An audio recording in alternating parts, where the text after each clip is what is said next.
Hi there folks, I'm Scott, and I've not had a go at Labour yet, have I? While it still looks like the Tories are going to win the general election, things are looking a little bit hairy for Theresa May. That massive lead in the polls that the Tories had, you know, the one that we all assumed was the real reason for calling a snap general election, that's been almost halved. And there's still a couple of weeks to go.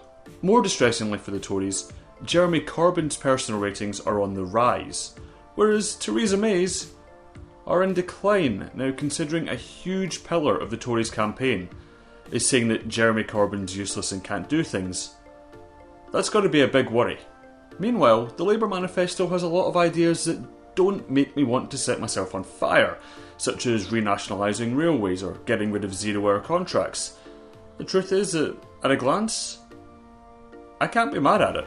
Sure, Labour have benefited from some serial bouts of Tory incompetence, but you've got to give credit where it's due, they're actually doing some good work. In England, if you look up Scottish Labour, you will find one message. We don't want a referendum, which is exactly what the Tories are saying, except they've got more votes and more MPs and more MSPs and more resources, and Labour think that by pirating them, that'll help matters. Jesus Christ. You know what it reminds me of?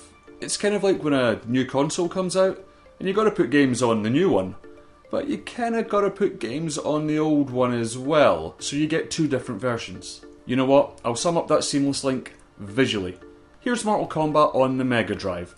Pretty much how most of you played it, how you remember it. It's smooth, it's pretty, it plays brilliantly. It's the Mortal Kombat that lives in the nostalgic part of your brain.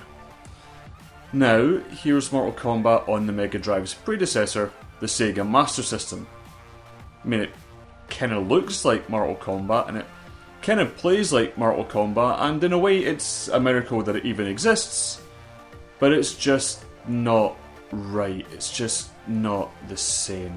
Frustratingly enough though, the whole approach of having two different games for two different console generations can actually work wonders, it can be advantageous. Here's Sonic the Hedgehog for the Sega Mega Drive, exactly as you remember it. We all played it, we all loved it, we all mourn what Sonic became in his later years, please don't ask me about it, I'll start to cry. And here's Sonic the Hedgehog again on the Mega Drive's predecessor, the Sega Master System.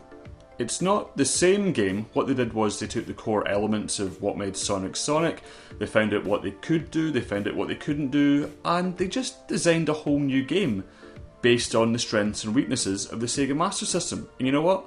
It is one of my favourite games of all time. It's this perfect 8-bit platformer. It works brilliantly, it feels like a real Sonic game. I could go on forever talking about how good this is, but that would make for a really boring video, so please, just take my word for it. And this brings me back to the source of my frustration. Scottish Labour could be a force for good, it could be a force for progressive politics. Hell, it could even be a force for basic fucking competence. But I don't see that happening anytime soon. But anyway, those are just my thoughts. Let me know yours in the comments below. As always, tell all your pals about this video, and I will see you next week.